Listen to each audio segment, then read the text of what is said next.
much. Too far into the depths. He says he needs to give me something but can't seem to find it. I tell him that it's okay and to just go before he attracts the men who wear black lenses. He says he will me. He says the item will protect me from them and will show them I'm not a part of his race but a hopeless bystander. I nod politely and let him be on his way. I tell him if I see any black lenses 3 be sure to tell him. The man doesn't come back that night and I don't see him for what seems like an eternity.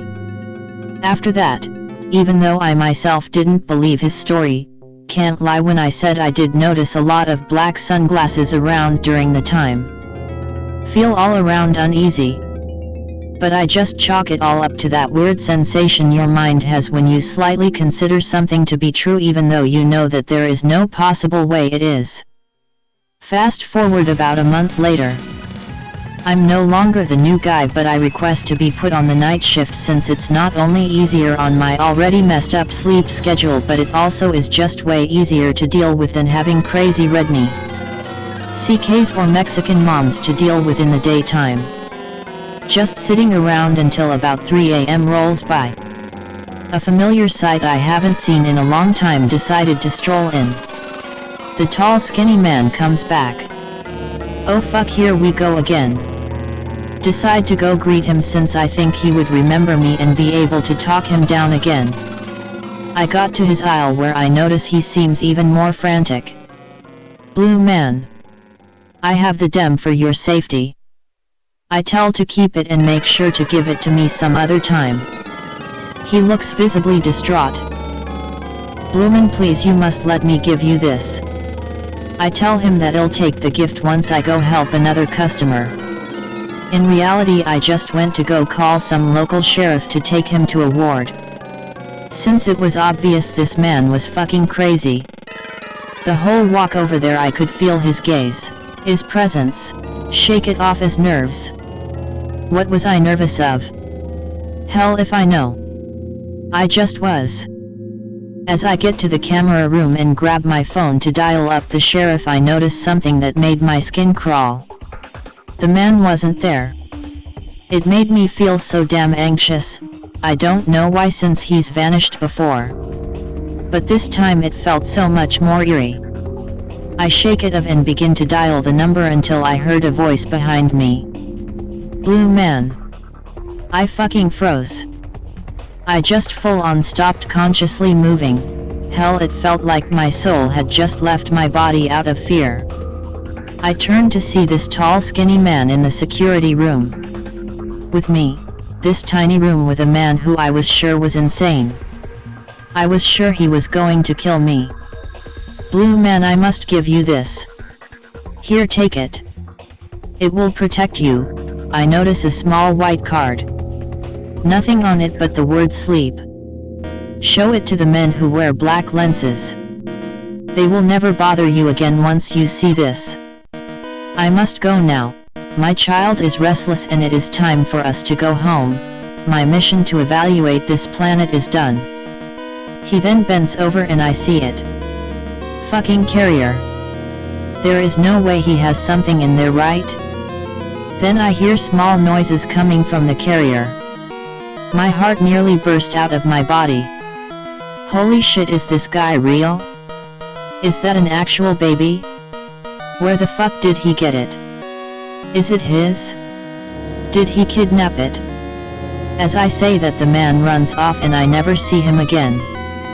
Not even in the fucking cameras. He once again just vanishes. As soon as I can move I call the sheriff and tell him to get the fuck down here quick. After I gave my report, nothing seemingly came of it. No one has ever seen that man before or after. I even asked the sheriff if there were any reports of children missing in the area. Sheriff was a friend of my mother's and he didn't mind telling me that as far as he knows no one has reported any child missing, especially not a baby. As I said, no one has seen the man after. But from what has been told to me it's almost like until a month ago he never existed. I don't believe anything he told me that day. But for some reason it still shakes me. The way he spoke with such certainty. The fact he almost recited all of this from memory without ever once missing a beat. The card that I have tried researching and found nothing on. The fucking carrier. With something in it. All of this shit. I can't fucking shake it. I have been in the middle of an armed robbery during the night shift. I have seen hobos fight to the death in front of the store. But nothing has ever once come close to the sheer level of anxiety and uneasiness that man gave me. Pick is the card he gave me. I still keep it in my wallet as proof that that night happened. Thanks for reading.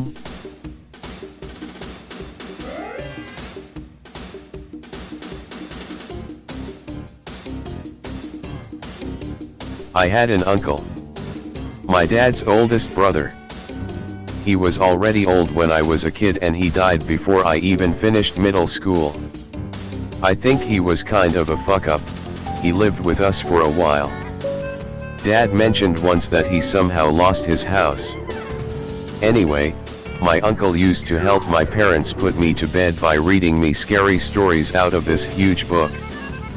He claimed that it was his journal and that the stories were all true. I still remember a few and I may as well share them. I love these threads and I want to keep it bumped. Just imagine you're 9 years old like I was, and you're shitting your pants as your uncle reads these. Uncle worked up north for a few years on a ranch. Seasonal work, spring through summer, usually. Sometimes years he'd work less, sometimes more, but he was always gone by fall. Every spring he'd return and find that the rancher's house had lots of damage. The two of them would fix it up and then my uncle would stick around and help him around the ranch. One spring he came back and the rancher had a broken leg. Rancher said he fell off the roof fixing it. Really bad this year. It had a huge wraparound front porch, but it's been practically demolished. Rancher says a tree fell on it. No trees near the house cack. Rancher is out of commission due to the broken leg, so uncle has to repair the porch himself. Time passes and the rancher heals. One morning, uncle is helping around the ranch while rancher goes off hunting.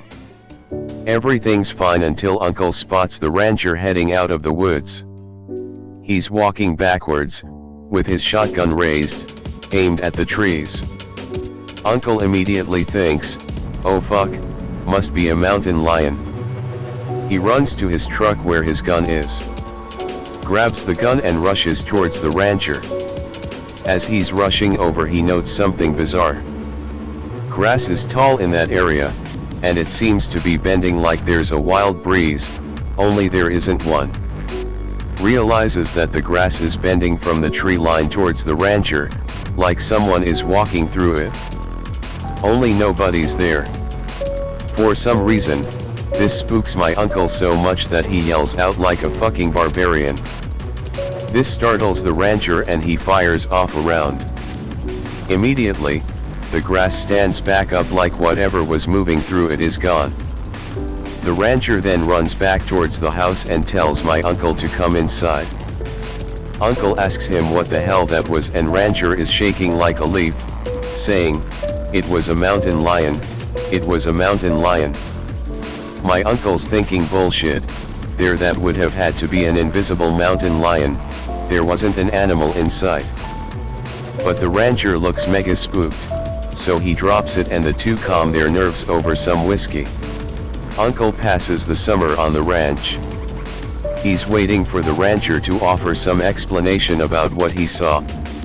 Never does. Before uncle leaves that summer, rancher gives him a bonus and tells him he earned it. FFW. Fall and winter pass. Next spring, uncle returns to the ranch. He shows up and there's a crew doing repairs on the house. Uncle is confused.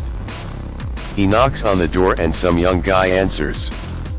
Even more confused, uncle explains that he works there every spring and summer, and mentions the rancher's name. The nephew tells him he's the rancher's nephew, and that the old man passed away unfortunately. Uncle is sad. What happened?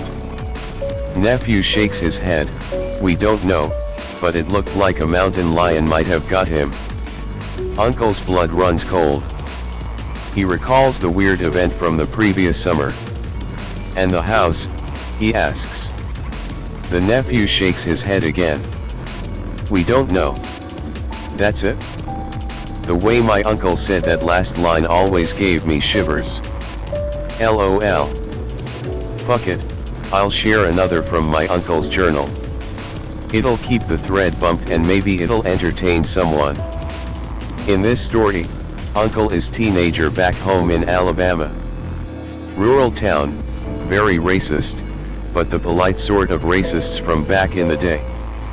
The type who'll call a black man a nigger without meaning nothing by it, cack. Anyway, there's a woman whose family is a little nuts, call her Elizabeth. Elizabeth has always been a little nuts herself, but the family's got money so everyone treats her with respect. One day, her parents die on a trip out west. The family home passes to her sisters and to her. But not long after that, Elizabeth's sisters also die. No sign of any illness or anything, they just keel over one day. Everyone suspects the crazy bitch poisoned her sisters, but since they can't prove anything they have to let the matter drop. But the rumors spread. Gossip turns into folklore. Elizabeth is a witch. She killed her parents using black magic, and then she used it on her sisters too. Local kids tend to keep away from her house. They say she has the body of her lover tied up in her bed, and she sleeps with it at night. You see, before she went crazy, Elizabeth had a fiancé. He was just a local boy who came from nothing, but he had a knack for business and started up a factory of some sort. Money coming out of his sleeves, rags to riches story. But then Elizabeth's mind started to go, like a lot of other women in her family. Then the fiancé suddenly disappeared. Everyone had assumed he just couldn't stand to marry a lunatic, understandably, and hightailed it out of town. But after the parents died, the fiancé came back. He and Elizabeth were seen riding around together through town. There was talk of them getting married. This pissed most of the women off. They assumed the fiancé was taking advantage of the poor little crazy girl for her inheritance. But one day, the fiancé disappeared. For a while, people assumed he just decided against marrying Elizabeth after all. But like I said, the rumors turned vicious, and a story cropped up about Elizabeth killing her fiancé. They said she tied his corpse up to her bed and slept with it. Others said she put a spell on him to keep him alive, but essentially brains. And the two retard lovers would canoodle and kiss all night. Of course, Uncle was too smart for those old bedtime stories, and he used to make fun of his friends for believing in them. So they dared my uncle to go and sneak into Elizabeth's house. The night he went, it happened to storm earlier in the day, which sometimes caused the cemetery to stink for some reason. So here comes Uncle, dead of night, sneaking into Elizabeth's house in the pouring rain, with the smell of death and decay all around him. He managed to sneak in through a basement window.